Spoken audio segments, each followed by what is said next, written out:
फुलपाखरू वेगळा केलाय, त्यानंतर औषधी वनस्पती त्याला वेगळा केला आणि सर्व प्रकारचा भाजीपाला वेलवर्ग असं म्हणजे वेगवेगळे मी ते केले आणि तुम्ही सांगितलं त्या पद्धतीनं भाजी परत मी तयार केलेली आहे.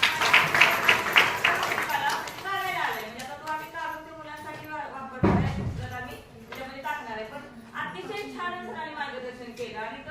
हे मार्गदर्शन आपल्या सर्व अंगणवाड्यांना उपयुक्त पडणार आहे की आता कोणी असं सांगायचं कारण नाही की मला जागा नाही मी कुठं परत करू, तर मी साध्या आपल्या पाण्याच्या बॉटल सुद्धा आपण टाकून देतो. त्या बॉटलचा सुद्धा आपण आपल्या अंगणवाडीमध्ये वापर करू शकतो की त्या बॉटलला मध्ये कंटेनर चौकोनी भाग करून त्यामध्ये माती त्याच्यामध्ये आपण वेलवर्ग बिया टाकून आपण कुठेही असं आपल्या परिसरामध्ये झाडं जरी असली तर त्या झाडाला सुद्धा आपण आपल्या अडकवून वेलवर्ग तयार करू शकतो. या खूप छान मार्गदर्शन सरांनी केलं, त्याबद्दल सरांचे मी आभार मानते आणि माझ्या